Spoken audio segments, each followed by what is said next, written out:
There are moments in Scripture that make us uncomfortable, not because they are unclear, but because they are too clear. Moments that don't fit neatly into the categories we prefer, moments that refuse to be softened, edited, or explained away. Jael's story is one of those moments. For 20 years, an entire people lived under the weight of oppression. Not the dramatic kind you see in movies, but the grinding kind that slowly rewrites how people think, how they move, how they pray. It was the kind of oppression that teaches you to stay quiet, to avoid attention, to survive instead of hope. Sisera made sure of that.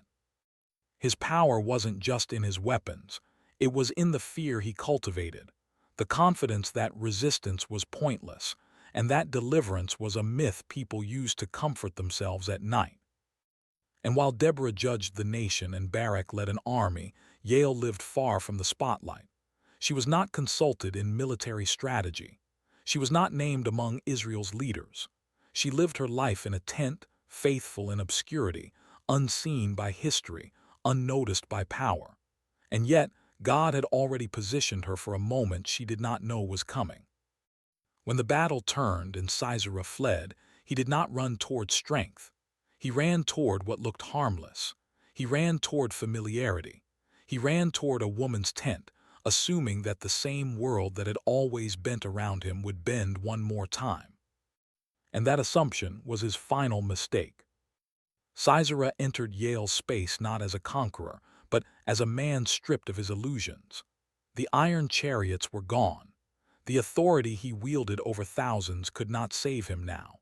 And standing in front of him was a woman he believed posed no threat, a woman he assumed would either submit or stay silent. Jael listened. She observed. She understood something that only discernment can teach you. Evil does not always announce itself loudly when it is desperate.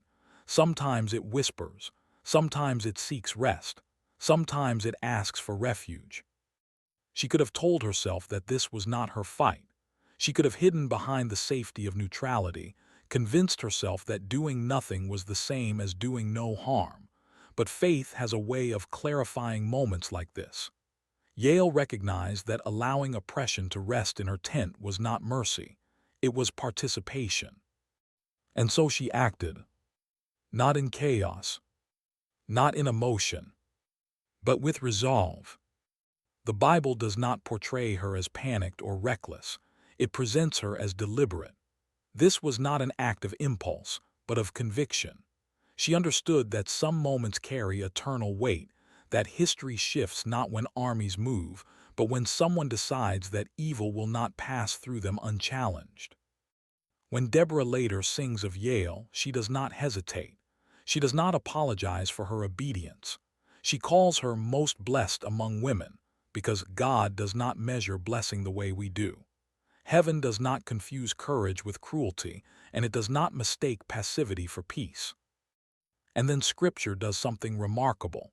It takes us away from the tent and places us at a window where Sisera's mother waits, confident that her son is delayed by victory.